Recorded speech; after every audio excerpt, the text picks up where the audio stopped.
Hey, G, thanks for joining us today. As a way of getting started, give us a little background on yourself. Thanks, Brian. Some background on myself. All right. So, my name is Guillaume. My American friends call me G. So, I actually born in France, but I've worked most of my career in English. So that's where the accent come from. So I born in France and moved to Canada 10 years ago. Um, and I been working all of my career in the fintech space, doing business to business, selling from capital market solution, trading solution, treasury solution into corporate and financial institutions. So I spent the first 10 years in Europe, worked in France, in Luxembourg, Switzerland, Turkey, and when I moved to the US, worked mainly in Canada, but now I cover I mean, the Midwest, some Midwestern states as well as states in the Northeast. And why sales for you? Why sales for me? Oh, that's funny question. Actually, when I did my master's or finished my university degree, one of the teacher there said, "We want to be in sales." And I was sitting in the front row. There was like 300 students. I was the only one raising my hand. So I'm like, I look back and I'm like, I'm the only one who wanted to be in sales. So I don't know, it's something I felt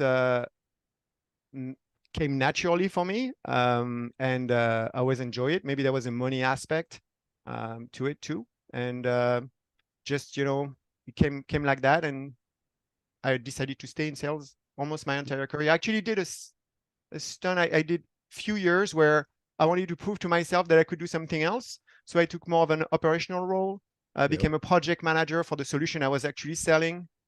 But to be fair, I got bored after a few years. Did you? Uh, Let me guess. Do you have the adventure gene where you like different things? Do you spend your vacations going to new locations? um, a bit of both. I used to be Yeah. like this when I was younger.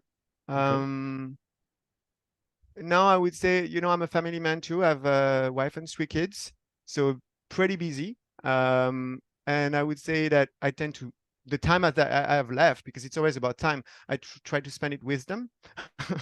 um, but I do like snowboarding in crazy conditions. I used to ride motorcycles, and I do triathlons, and I like things Oh, to go now we're getting fast, to it. right? So Yeah, yeah, it's a mix of both, but yeah, adventure, tend with age tend to disappear. that's true. And why financial services? What about that appeals to you or fits your personality? We have to be honest, right? So, Somewhat, what I wasn't, I mean, it was by mistake almost. right? What interested me was technology. I like software. I like software because it's ever changing. There is never a year that is the same. Not only the product aspect, the clients are changing, the market trends, and and it's exactly like sales. You always have to reinvent yourself. So I really like that. Uh, then I had two choices: healthcare or financial system, in terms of uh, working for an editor when I was in France that had a strong client base and a good product. And I tried healthcare, but then I got a job in fintech. So after a while, I decided to capitalize on that. And I think when I turned 40, yeah, like when I turned 40, I had like an epiphany almost. It's like the ecosystem you're working in finally becomes clear. You understand what your clients are doing, and I mean not just your clients, but all the stakeholders in the industry and chain, what they're after and what they want to achieve. And I find that has a lot of value, uh, especially when you do consultative selling, to understand what clients are doing. So Yep.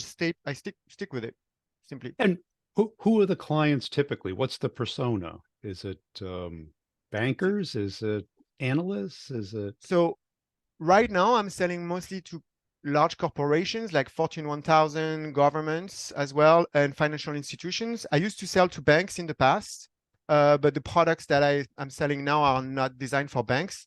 Um, I work for a large fintech, FIS, right? So it's another division that sells to the banks. yeah?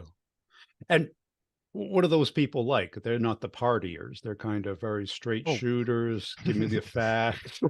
no, no, no. I mean, the people now, the people I used to work before were traders. So those were the partiers. Okay.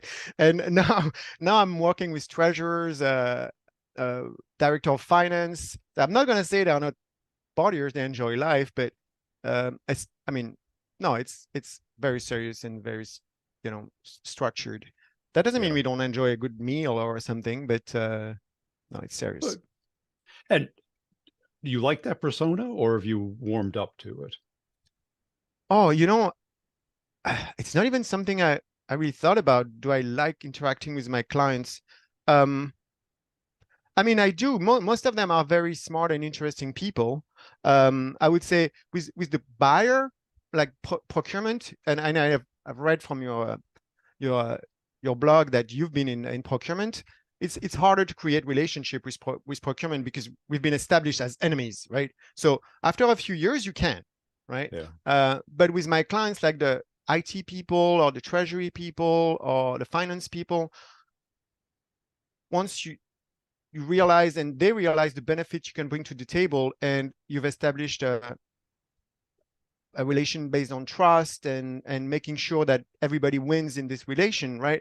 Yes, we really enjoy, and some have became friends. Like I have clients who came to my house and we bike together, we go for a run together or things like this, So no, it's but it doesn't happen all the time. It's not what I'm seeking. That's what I'm trying to Right. say, right? Yeah. I My hear you. friends are here, not necessarily on the Zoom call. And what's the hardest part of your sale? Because I got to believe that there's lots of alternatives that aren't really understood. Is that Yeah. true? Um, so what can you precise maybe the question here a little bit? Yeah, because what I'm getting at is, do they try and commoditize you? Do they see you and all your alternatives as equal and they just Mm. go to price? Or what's important to them? All right. All right. It's okay. It's a good question. So it depends who you're selling to, right? In B2B space, you could have like a very large company, a very large organization, who would sign up for a treasury solution, and it's a very transformative project, right? In that case, the value we bring to the table is the capacity to deliver a tailored solution to this customer. In that case, and I'm not going to name products here, I don't think that's No, the forum, right? But doesn't in that matter. case, I think we have the top product. I mean, it's called Quantum in the treasury system. We have one of the top products on the market. The question is, are they going to adapt their processes to get something simpler or buy that? Right? If Okay. they've decided that they need this solution, it's a no-brainer. We're gonna be at the top. I'm not saying we don't have competitors. We have like SAP, an ERP, or some other areas, but when it comes to this area in particular, I have one of the best product. Now, when it's like more of a commodity, cash management or a SaaS solution that's just gonna help, access to a bank portal, like something more simple, yes, in that case, it's a commodity. It's based on price. There could be, risk aspect to it, like the fact that it's a Fortune 500 company you're buying from, or this kind of aspects. But let's say most of the time, in enterprise solution, it is very important to have like a solution that answer the client requirements and not just something that you can buy off the shelf. And what do you feel is your strongest sales characteristic in your personality? Um, so today, and I've thought about this a lot for this interview, right? First, I was really kind of proud to be named by one of my coworkers, and I'm like, okay, so what makes me different? I think over the years, I've realized that there's this used car salesman type of mentality where you try and showcase all the features and all this stuff, and be the best, and often talk too much. I'm often the guy who doesn't talk in a meeting. I'm just listening. um, and I think what makes me different is I I I don't know if that's the right word, and pardon my French, but I stopped lying. I stopped Direct, lying. honest. Yeah. Honest, ask questions, really understand what they're after. Um, and I work for a Fortune 500 company, so I assume, and I'm right, that the structure, my pricing structure, my legal contract, the procedure to implement, all of that is covered and by other teams, right? So I'm actually trying to be the advocate of FIS when I'm at the client and be the client advocate when I'm working with my internal stakeholder. So I'm trying to make people happy, make everybody happy, which is pretty rare in our industry, right? Yeah. And I realized by thinking client first, FIS second, my reps, because I'm a sales manager, right? So my reps third and myself last, I make everybody successful and therefore I'm successful. I don't need to think about myself. If everybody's successful, I'll be successful. And I think that's a little different than what people are sometimes doing. So I hope that answers your question. It does. And when you were a rep, why did you want to get into leadership? Um, I like working with people, and it's like the same as I used to play soccer and coaching soccer team for younger kids, all of that. Um, it's more about helping and helping on where you can add value, right? I see the leadership, or I don't know if you call it like sales quadrant, but you have prospecting, building relationship, progressing a deal, and closing a deal. Each rep would need help at a different stage. I'm not the best at prospecting, to be fair. I never liked cold calling and never really enjoyed that. I was more like building relationship, and this whole thing started to create a virtuous circle and working by itself. Like, of course, you do your calls, but you didn't need that. So I helped my rep with prospecting. I help them a lot when it comes to strategizing on a deal. So being a manager, I can work more big deals and be more helpful and therefore more successful.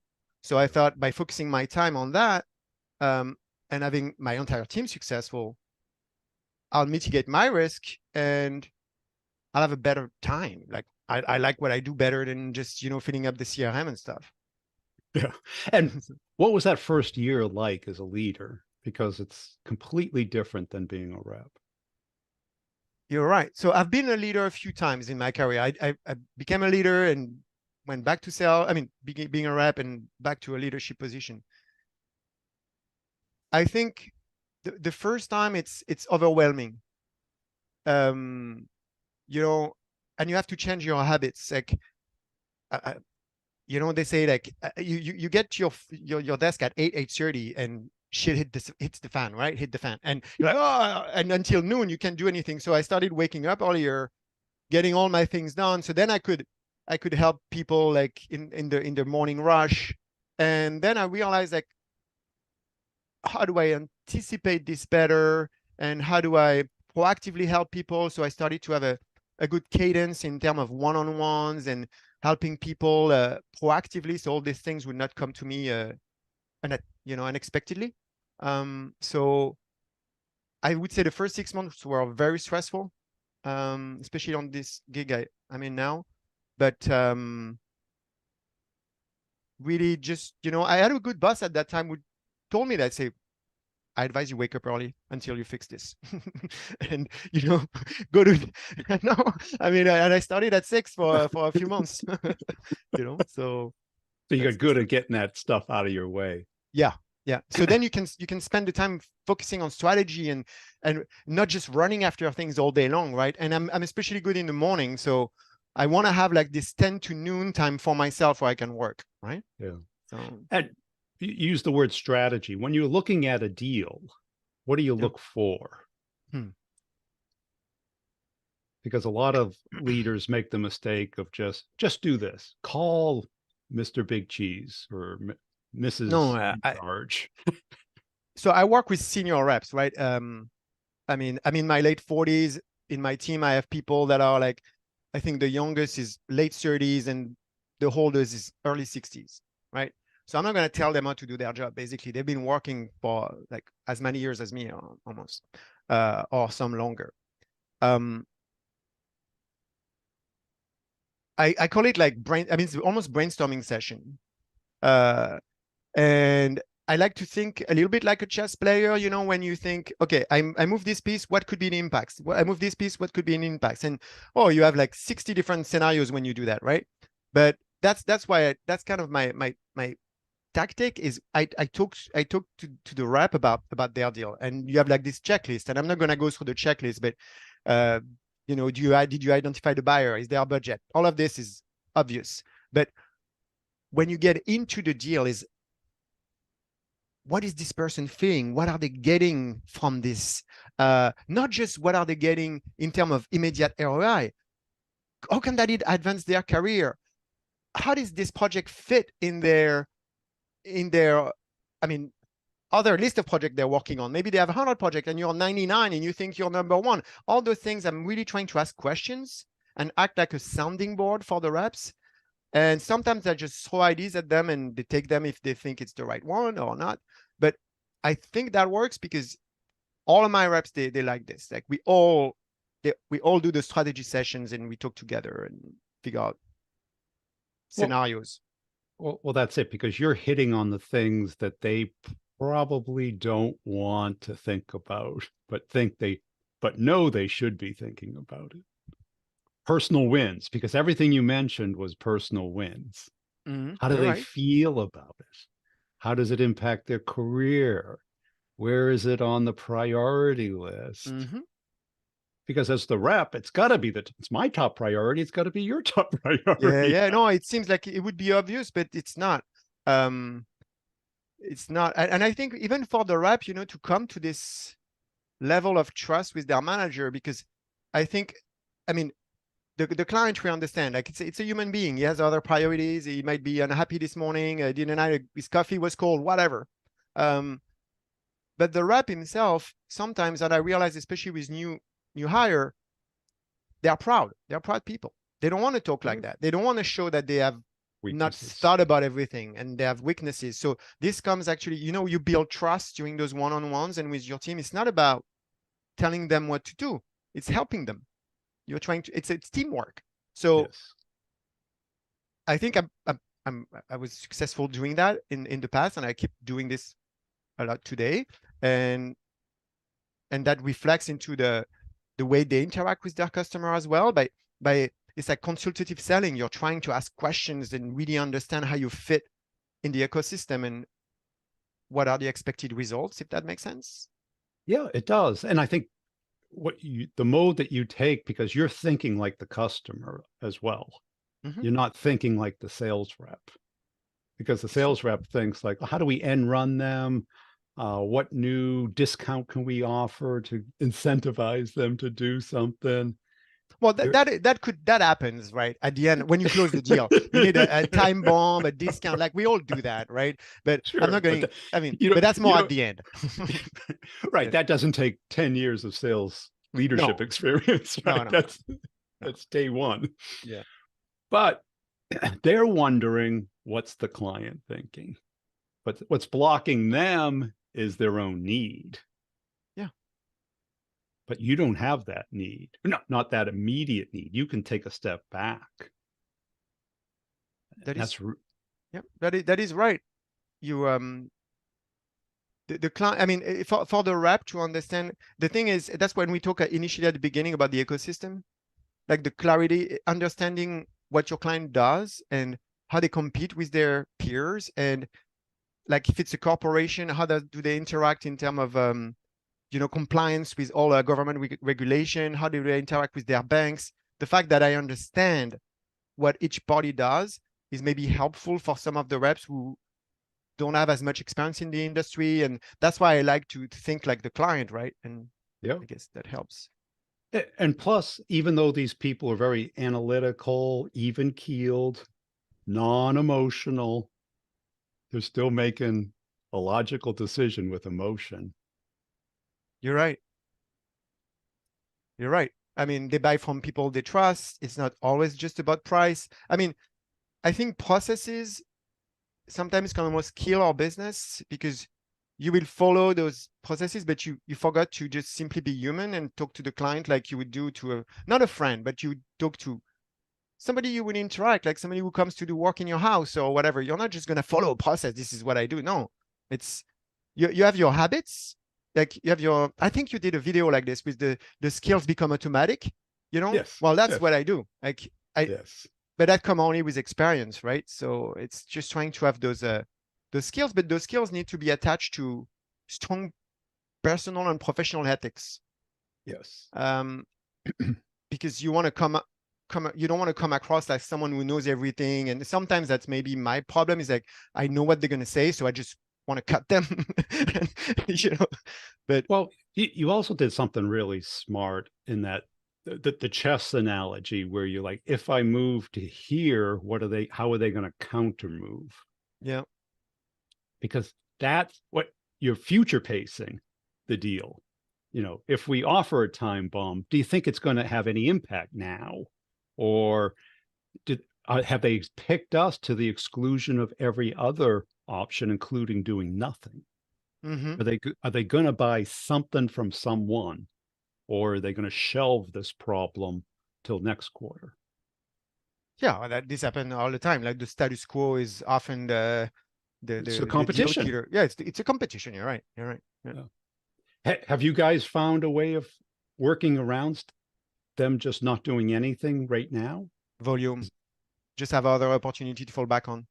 Yeah. You can force someone to do something they don't want to do, unless you have the. I mean, you can, but that's not going to result in a No. happy ending. You Right. know, I mean, you know, I don't know. Like, I think volume is the key, and that it ties into why I became a manager too. Uh, um, Having enough opportunities to fall back on and making sure you have a right cadence to progress them. Uh, why did the deal stall is something you need to figure out. If they don't have the budget internally, you're not going to make up the budget for them. Right. I mean, you can try, but I think personally, I find it as a waste of time to go figure out internal issues for the client. I can help.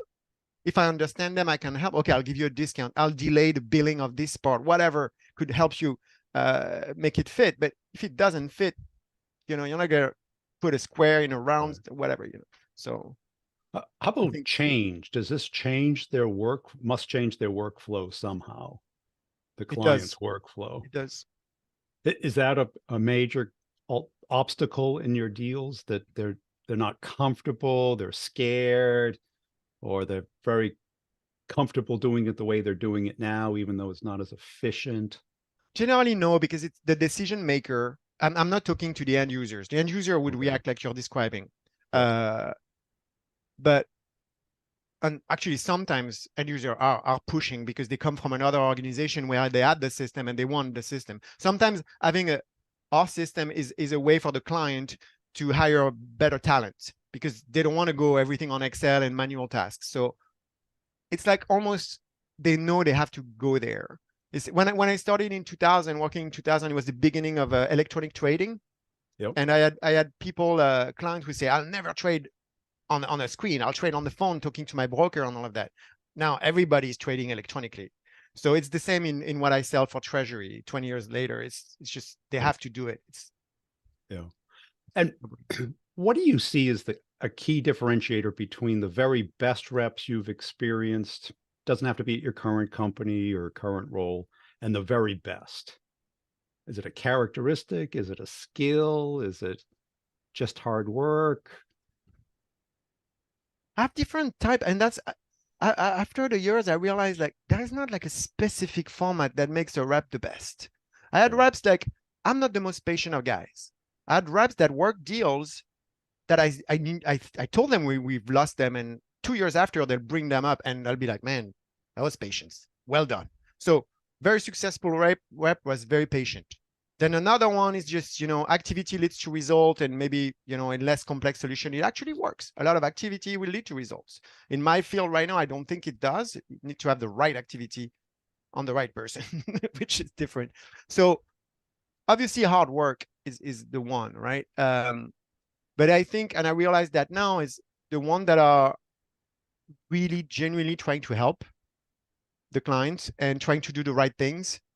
Like we were talking earlier, like if you do everything in the guidelines and try and do the right thing for the client and for your company, in the end, you'll be successful. I mean, I know it sounds kind of lame what I'm saying here, but there is not a perfect answer. Like I wouldn't put a rep in a box and say, this is the rep and I want to clone it. My team is Well, composed of very different people. and that's good to hear from a leader, because I think one of the first things a leader does the first year is try and, make everybody like them, sell like them, work like them, live like Mhm. them, talk like them. And You're it's a right. disaster because people can change, but only when they want to change. Yeah, and it's all about trust too. It comes back to trust. They will change only if they see that it would have a positive impact on them. Yes. But trust doesn't come like that. You need like months and months and months of collaboration until they realize, yes, it would make sense. But I mean, I don't know if trying to change someone is not like a waste of time. It's like when we're talking, trying to force someone, a client to buy if he doesn't have the budget. It's like, no, let's go around it and find a way of making them more successful. And then, if the rep is not successful, maybe there is something different that you just need to, maybe it's not at the right place and needs to find another job. You know what I mean? Yeah. So And where do your deals typically get stuck? Because it sounds like you've got a very advanced product that has a yeah. real need, solves a real problem, but a lot of people aren't ready yet, Mhm. or doesn't make economic sense yet, or they've got But internal there is a difference issues. between deal and opportunities, right? You have all the Yeah. prospecting aspect. Can take years to get a deal, to get an opportunity to a deal stage. Um, those are highly transformative products. So again, I have been talking for 2-3 years with companies before we even get to a deal, right? Then when it starts, it generally doesn't get stuck because we know what we're doing.